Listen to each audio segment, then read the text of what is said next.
Hello, welcome to the Trade Ideas Market Recap for Friday, May the 23rd. My name is Barry Anderson. I'm the moderator of the trading room. This is the address to get into the room. Just want to quickly bring up the SPY. Now, yesterday I was saying I wasn't sure what sort of a day it would be today, being Friday, the Friday before a long weekend and also summer. And you never know what might happen.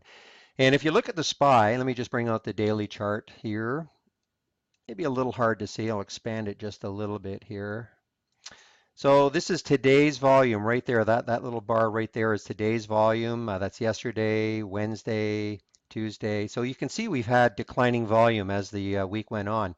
So you might think that today would be a pretty slow, boring day. Well, if you have trade ideas, we always seem to be able to find something to trade, and today was no exception. Now, before I talk about the big trade of the day, which was live, Live, another shout out has to go to one of our traders in the room, and that is Trade 14. Now, I consider him a bit of an expert in FEYI. FEYE, Fire Eye. He seems to trade it every single day.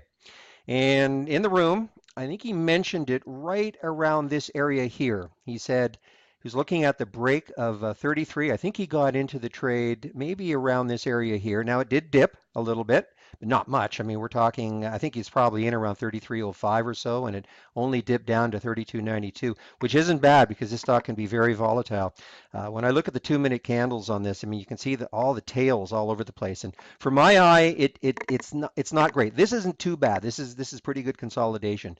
But at any rate, what he said was that he always seems to find that FEYE, Fire Eye, at the end of the day seems to pick up. And that's exactly what happened. You can see that. So he must have he held all throughout here, and I think other people took this trade right in here, and from 33, it hit a high of 33.77. So plenty of time to get out. It wasn't as spready as it normally is. So, but just a really good shout out to Trade 14 for bringing that to the room's attention. And again, it's not just all about me making calls and making suggestions. We've got a bunch of good traders in there, so I encourage you to come in. Now, before we get to live, I'll go over a couple of the trades that I took. I call them the boring trades. And if you remember yesterday, I tried to trade WFC, Wells Fargo, and this was yesterday. It was also on my list of a 20-day high break, and today it was also on the list. And the 20-day high was 50.04. And today I took the trade at 50.05, got out half at 50.20, and the other half at 50.12. Nothing exciting, but at least today I made back a little bit of the money that I lost yesterday on it. The other trade I took was MCO, another boring one. This was on my sort of my reverse bounce list, and it came at, let me see now, MCO. I got into the trade at 82.56. You can see it was ramping up, and of course, I was hoping that it would continue. A lot of the ones on that list did do exactly that, but in this case, it didn't. And I got out at 82.56, basically where I sold. So that was flat. And at the very end of the day, I did a little kind of a scalp trade on QSII. It's not marked up here, but I got into the trade at, let's see, I think it was 17.11, and I sold at 17.19 or 17.20. So as I said, just a little bit of pizza money. But let's get to the main event, and that was live. And live was something that came up on my scan, not in the pre-market. Here's where it closed yesterday at 234, and you see that it didn't had a little bit of a gap up here, and I think I must have seen that, but it didn't open there. But on this particular bar, I saw it. Now, again, I don't usually trade the very cheap ones, so I mean, I really should have taken the trade right here on this little pullback, but I didn't, and at this point, I just thought, well, okay, it's running away. I will not chase this at all. But it got pretty exciting, and I think even Trade 14, he came in and said that he was entering the trade at 360, and I also think that Paul, who made a great couple of trades yesterday, he indicated that he was in at 354. So I started watching it again, and again I saw this pullback right here, and so on this candle right there, I took the trade at 388, and I took some out at 419. I took another bid out at 449 and the last bid out at 450. Just a great, great trade on a cheap stock. It's a tremendous percentage gain. I know others did better than I did who got in earlier and maybe they held on to the 5 level. And there were even some, I'm not sure this was shortable, but there were some who were calling short to short it at 5. And if they did and they were able to, they made money too. But just great collaboration in the trading room to find these. It was really exciting actually to see this happen. So that was definitely the trade of the day. And I just want to go over a couple of another trade. Now I didn't take this one.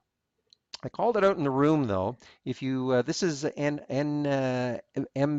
Now this has been, if I take a look at it right here, kind of beaten up. I guess that's an under exaggeration. Here it is, in March, and it is at $56, and it's just a steady decline all the way down to 19. So just really, really beat up.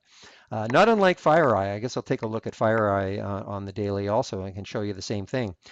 But when I saw this, I didn't see because I wasn't watching the daily chart, but it came up on another scan, and at 28, right around this area here, is when I said, well, if it can break through 28, then it has some room to go. And that's exactly what happened. You can see that it got up to 29.53 and it actually closed today at 29.28. So now I didn't take the trade, but again, a lot of the things that I do in the room, I don't take. I'm merely pointing them out as suggestions. I should have taken this trade, obviously, in retrospect. It seems so obvious because I said if it could break through 28, then it has a lot of room to run.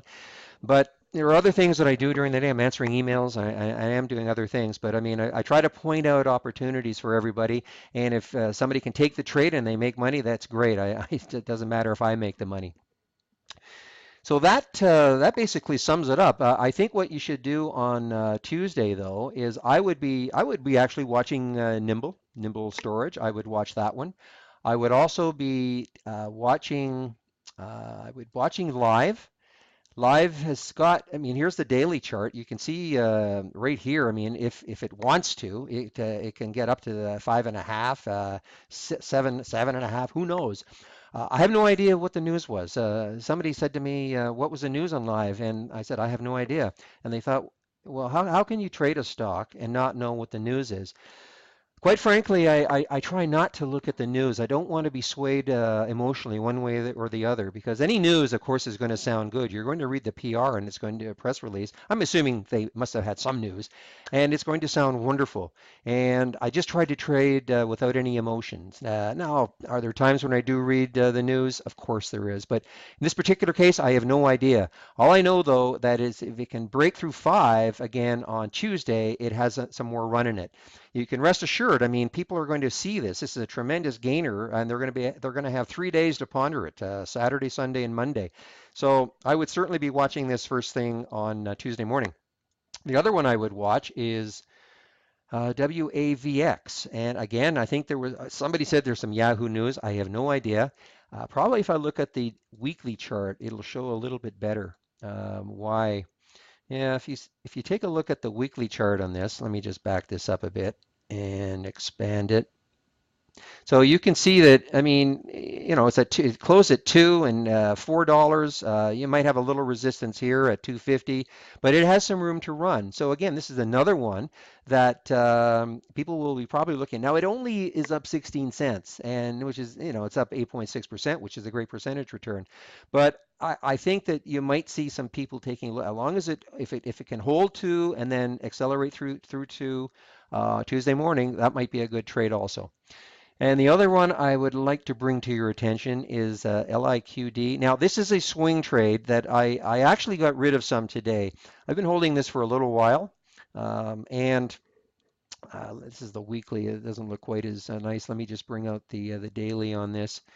And you can see that what has to happen for this, it keeps butting up against $2. So that's what I've decided to do. What I did was I sold some of my position. I'm in at $1.60. So I sold some of my position at $1.85. I almost got rid of all of it, but I still have some left at, say I'm in at $1.60.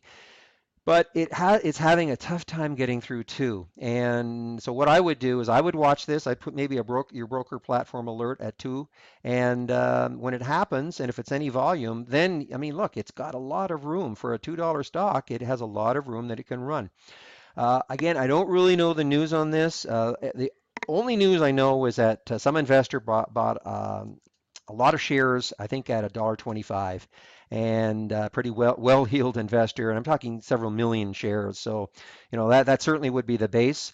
And I mean, if it can break through 2 with any conviction, it does have some room to run.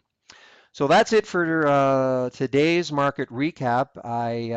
I hope if you were in the room today that you would have taken the live trade. It was a great trade, and just goes to show you never know. Just because it was a Friday before a holiday Monday and sort of the beginning of summer, trade ideas we always seem to be able to find something.